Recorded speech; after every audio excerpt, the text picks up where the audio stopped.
Vorrei iniziare con il lavoro che abbiamo fatto con il nuovo piano strategico del turismo regionale in qualità anche di chairperson del turismo digitale. Brevemente, senza insomma ripetere gli approfondimenti che sono stati fatti ieri nell'ambito del DMS e anche dell'ecosistema digitale, quali sono le priorità e anche gli obiettivi del nuovo piano strategico del turismo regionale, soprattutto nell'ottica dei nuovi bandi POR-FES 2021-2027. Prima di tutto è l'organizzazione dell'offerta turistica delle destinazioni venete e delle loro imprese con il digitale mediante il pieno utilizzo del DMS e l'avvio dell'ecosistema digitale veneto. In questo contesto noi abbiamo preso in considerazione la nuova Smart Tourism Destination, che è stata insomma consigliata sia dalla Commissione europea ma anche dal governo nazionale tramite l'avvio di un hub nazionale, Italia.it, che crea questa rete insomma nazionale per poter finalmente organizzare in modo autonomo l'offerta turistica nazionale. La seconda priorità è il rafforzamento e la crescita delle piccole e medie imprese nell'ambito del turismo, ma anche in questo contesto il turismo non deve essere considerato un settore a sé stante, ma noi gli abbiamo dato una caratteristica molto più ampia, che si tratta della trasversalità. E in questo contesto il turismo, la competitività delle imprese che fanno parte in questa filiera dovrebbe essere riguardata con una visione molto più lungimirante. Allora, ci sono dei fondi, delle priorità previste nel nuovo piano strategico del turismo regionale che riguarda la digitalizzazione delle strutture ricettive, la loro accessibilità, la transizione digitale, ecologica. Anche qui faccio un piccolo spunto su uno studio libro che è stato pubblicato anche da Stefan Marchiora e Mioto. Praticamente ricordo che la digitalizzazione delle strutture ricettive è iniziata con le recensioni online, poi successivamente è stata insomma consolidata la loro reputazione. Anche le strutture ricettive, sempre in questa ottica, hanno sempre investito prima di tutto sulla reputazione online. Dopo web, l'accessibilità on-site è stata fatta anche per l'organizzazione dell'offerta. Poi tramite sempre l'organizzazione in modo digitale dell'offerta turistica sarà data la possibilità di creare ma anche sviluppare nuovi club di prodotti, perché adesso non si parla solo di prodotti e servizi turistici, ma si parla soprattutto anche per un pacchetto, un dynamic packaging, e in questo contesto si tratta di offrire al turista una esperienza, no? E così non rimaniamo limitati solo su prodotti turistici, ma soprattutto su club di prodotti che fanno differenziarsi in confronto con le altre destinazioni turistiche per le particolarità, per l'offerta ricca che la nostra regione offre nell'ambito culturale ma anche quello paesaggistico. Poi la terza priorità, sempre nell'ambito del piano strategico del turismo regionale, anche la partecipazione a manifestazioni fieristiche in Italia. Anche in questo caso viene dato la possibilità non solo lo scambio diretto, ma anche attraverso le piattaforme online. Soprattutto durante la pandemia è stata data la possibilità di partecipare in questo contesto tramite le possibilità che ci offre il digitale. Ma oltre a questo, per poter partecipare a queste manifestazioni turistiche veniva chiesto anche la costruzione delle reti di imprese. Così le imprese, mettendosi in rete, avevano molto più opportunità, ma anche una nuova infrastruttura per essere più competitivi sempre nell'ambito della competitività a livello anche internazionale. Come si vede, il turismo ha un alto tasso di digitalizzazione. In questo caso, insomma, noi non dobbiamo accontentarsi con questa, diciamo, evoluzione naturale del digitale, perché insomma sappiamo molto bene che era un percorso già iniziato prima della pandemia. Il Covid ha semplicemente accelerato questa, diciamo, evoluzione digitale. Dobbiamo investire sui servizi che offriamo online, sulle esperienze dei visitatori, ma anche sull'esperienza end-to-end. Ovviamente tutto questo percorso ha avuto anche delle implicazioni nell'ambito delle, diciamo, sia delle destinazioni ma soprattutto anche delle imprese, perché nel pannello di oggi parliamo soprattutto della transizione delle imprese. Allora, quali sono state le implicazioni? Mobile first. Sappiamo molto bene che il mercato turistico è sempre più mobile, sempre in continua evoluzione, però abbiamo visto che abbiamo trovato anche dei scenari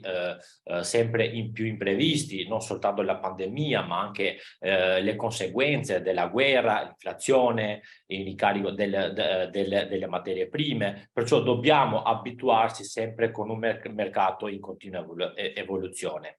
Oltre a questo, una seconda implicazione è stata l'interfaccia utente in primo piano, metterli in contatto diretto. Poi c'è anche la prenotazione. Questa non dovrebbe essere solo una modalità, insomma, di organizzare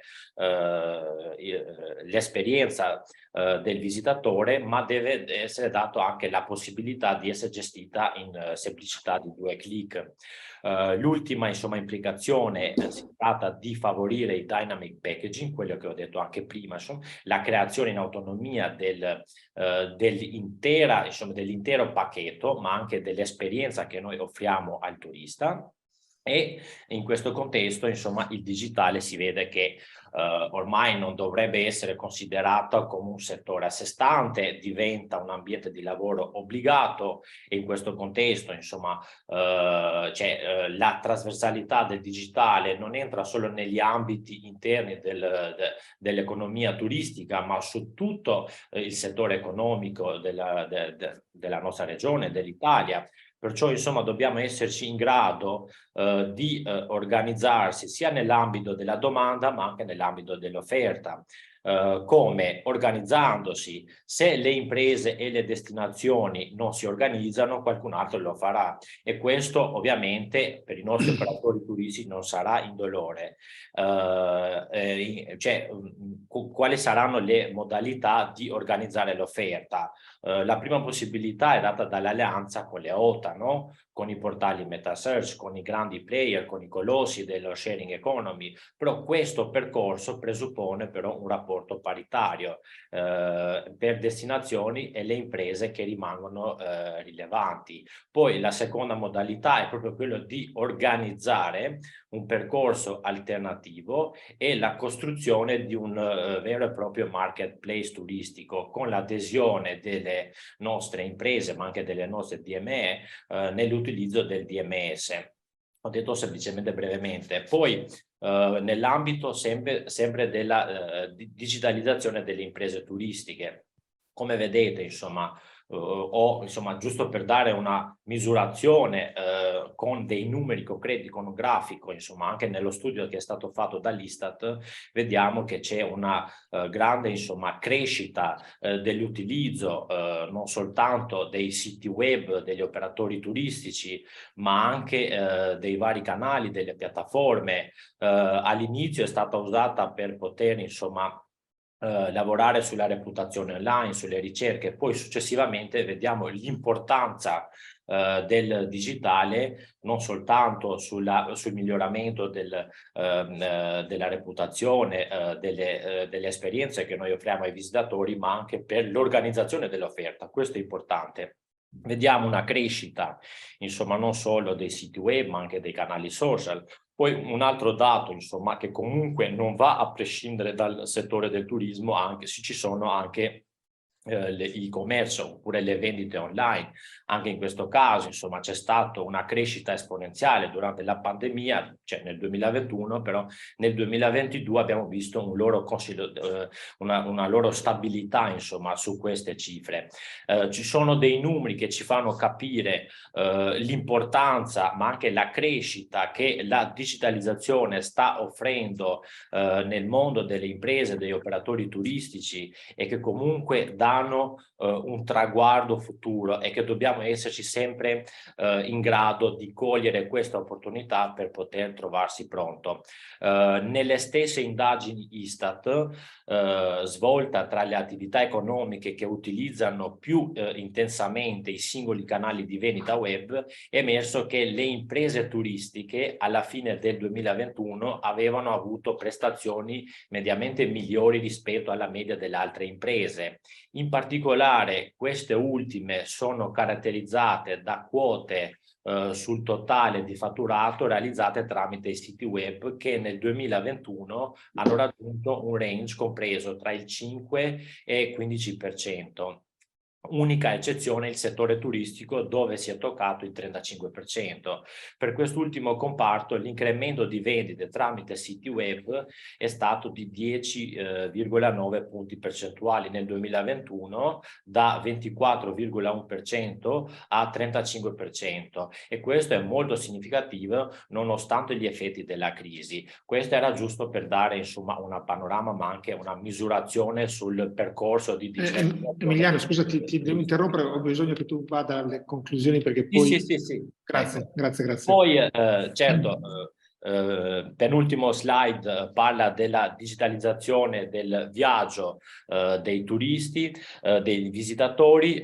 Loro sono sempre, insomma, in continua evoluzione sull'uso del digitale, non soltanto per organizzare il loro viaggio, ma anche per, insomma, accesso, insomma, alle varie piattaforme, e questo significa che anche i nostri operatori dovranno trovarsi pronto a questa evoluzione digitale dei visitatori.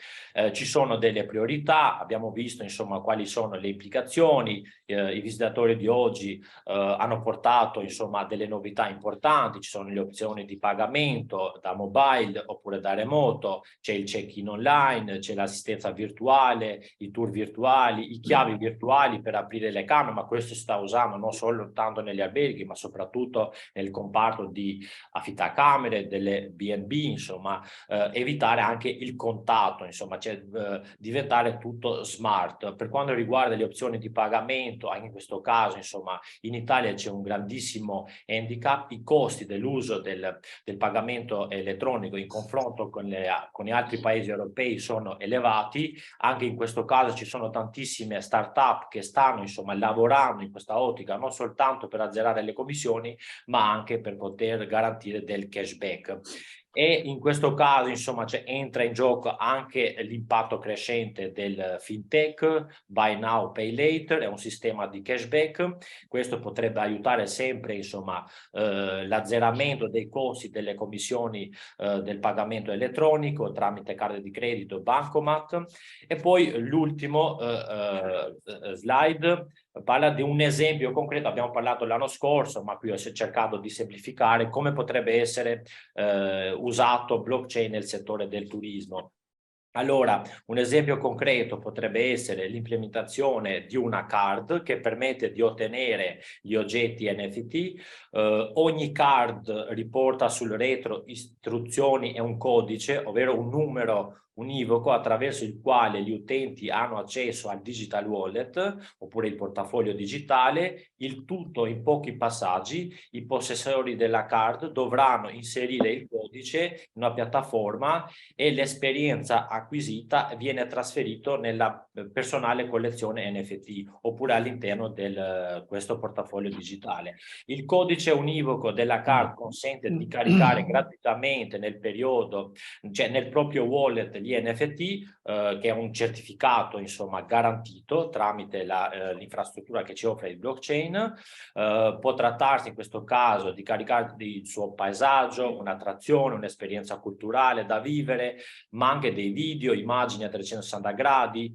L'NFT acquistato assicura all'utente anche servizi esclusivi come l'accesso al museo, mostre, esperienze, contenuti digitali e attrazioni proposte dall'offerta turistica. Una soluzione innovativa, smart, sostenibile, che comunque potrebbe porsi nelle nostre destinazioni turistiche all'avanguardia in questo settore. Quali sono i vantaggi? Prima di tutto noi riusciamo tramite questa nuova tecnologia promuovere e presentare le nostre destinazioni turistiche, le mostre, opere d'arte, i prodotti tipici, i servizi in forma di token, e in cambio noi offriamo ai visitatori degli NFT, oppure questi diciamo gadget digitali, per poter essere usati nelle destinazioni turistiche, garantire una sorta di cashback all'interno della destinazione turistica, creare una economia circolare.